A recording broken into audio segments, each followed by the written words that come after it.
వదినా, నువ్వేమైనా పిజ్జా కావాలని ఆర్డర్ చేసావా? నేను చేయలేదు. విన్నావుగా. అవును, నీకెంత జీతం? మంత్లీ 25. అంతేస్తున్నారా? అవును. ఎక్స్క్యూజ్ మీ, మీరే కదా పిజ్జా ఆర్డర్ ఇచ్చింది? అవును, నేనే ఆర్డర్ చేశాను. బండి కొంచెం పట్టుకోండి. ఒక్క నిమిషం మేడం. పిజ్జానా? ఇదిగోండి madam. Bill. Balance. Thank you madam. Sorry. Welcome. Welcome. నేను ఇంకా థ్యాంక్స్ చెప్పలేదు. అది ఇంటి నెంబర్ ఎంతో తెలియదు, ఇంట్లో మెంబర్స్ ఎంత మందో తెలియదు. ఈ ఇంట్లోనే ఉంటున్నావా? తీసేసిందే.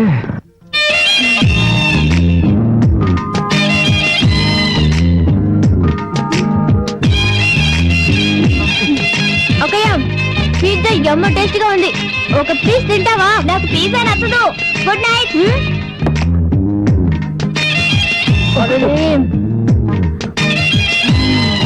Chicken topping super. మిక్స్ చేసుకుంటున్నావే.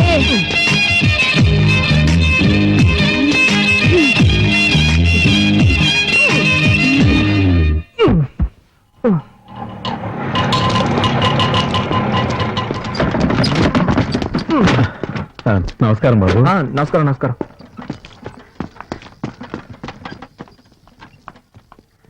నాన్నా, ఉమా, కాలేజీకి బయలుదేరావా? అబ్బాయి వెయిట్ చేస్తున్నాను. వెళ్ళమ్మా.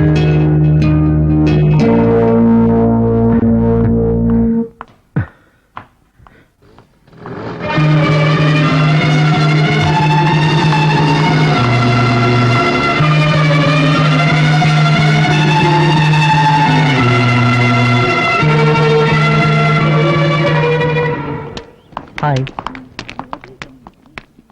ఏమిటి అప్పటి నుంచి చూస్తున్నాను, ఇతను నన్ను ఫాలో చేస్తున్నాడు. నువ్వెందుకు అతన్ని చూడడం? పట్టించుకోకుండా రావచ్చుగా. అదేలాగా నా వెంటే పడుతున్నాడు అని ఫస్ట్ కన్ఫర్మ్ చేసుకోవాలిగా, లేకపోతే వేరేవన్నీ చూసుకోవచ్చు కదా. వద్దే, నా మాట విను. నీలాగే నేను కన్ఫర్మ్ చేసుకోబోయి నా కథ కడుపు వచ్చే వరకు డెవలప్ అయింది. అనుభవంతో చెప్తున్నాను, వింటే విను, లేకపోతే లేదు. తర్వాత నీ ఇష్టం. ఇటువంటి విషయాలు తేలిగ్గా తీసుకోకూడదు సుమా. ఏంట్రా అమ్మాయిల వెనక తిరుగుతున్నావు? సిగ్గుగా లేదు? ఏం లేదు మావా, అమ్మాయి నన్ను చూసినట్టు అనిపించింది. కన్ఫర్మ్ చేసుకోవడానికి ఫాలో అవుతున్నాను. వద్దురు రే, నేను కూడా ఇలాగే కన్ఫర్మ్ చేసుకున్నాను. వెంటపడి ఊరి నుంచి తెచ్చుకున్న 3 సవర్ల బంగారం చేను సేట్ కోట్లో తాకట్టు పెట్టాను రా. అనుభవంతో చెప్తున్నాను, వినుకో. ఏదో కాలేజీకి వచ్చామా, చదువుకున్నావా, డిగ్రీ పుచ్చుకున్నావా, వెళ్ళిపోయామా లేకుండా నీకు ఎందుకు ఇవన్నీ? నేను పంతులు గారు, నాకు పెళ్ళెప్పుడు అవుతుందో కొంచెం చూసి చెప్తారా? నాయన, కుజదోషం ఉంది, కాస్త లేట్ అవుతుంది. అలాగా? దానికి ఏమైనా పరిహారం చేయగలమా? అన్నవరం దేవాలయానికి వెళ్లి సత్యనారాయణ స్వామిని దర్శించుకో, అంతా శుభమే జరుగుతుంది. అలాగే పంతులు గారు. ఉమా, కార్తీక్ మీతో ప్రేమగా ఇంటికి వెళ్ళక తిందో గాని. సరేనమ్మా. ఏంటమ్మా మౌనంగా ఉన్నావు? నీకే సమస్య లేదుగా? లేదత్తయ్య. ఏదైనా సమస్య ఉంటే ధైర్యంగా నాతో చెప్పు.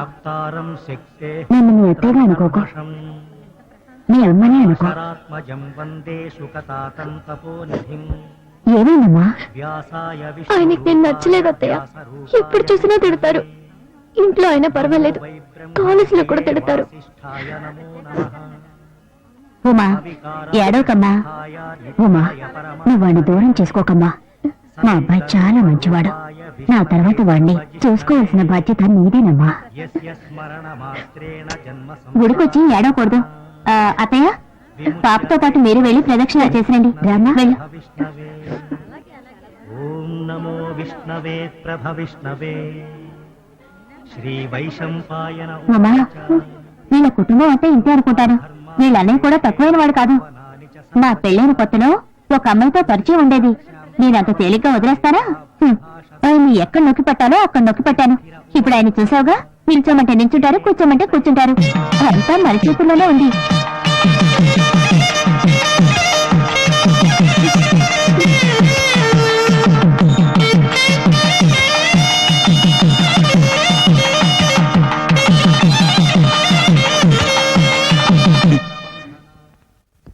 ముందుగా ఈ కాలేజ్ ప్రిన్సిపాల్ గారిని సెలవుతో సత్కరించి నా ఉపన్యాసాన్ని ప్రారంభిస్తాను.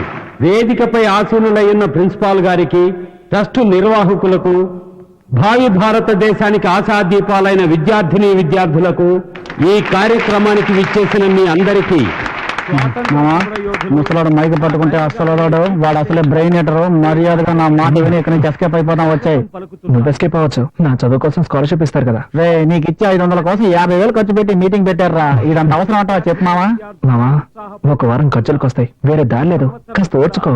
వాళ్ళ ఉన్నత విద్య కోసం ఒక సహాయ నిధిని మా తండ్రి గారి పేరు మీద నిర్వహించే ట్రస్ట్ నుంచి ఏర్పాటు చేయడం మీ అందరికీ తెలిసిన విషయమే. ఈ సంవత్సరం అన్ని పరీక్షల్లోనూ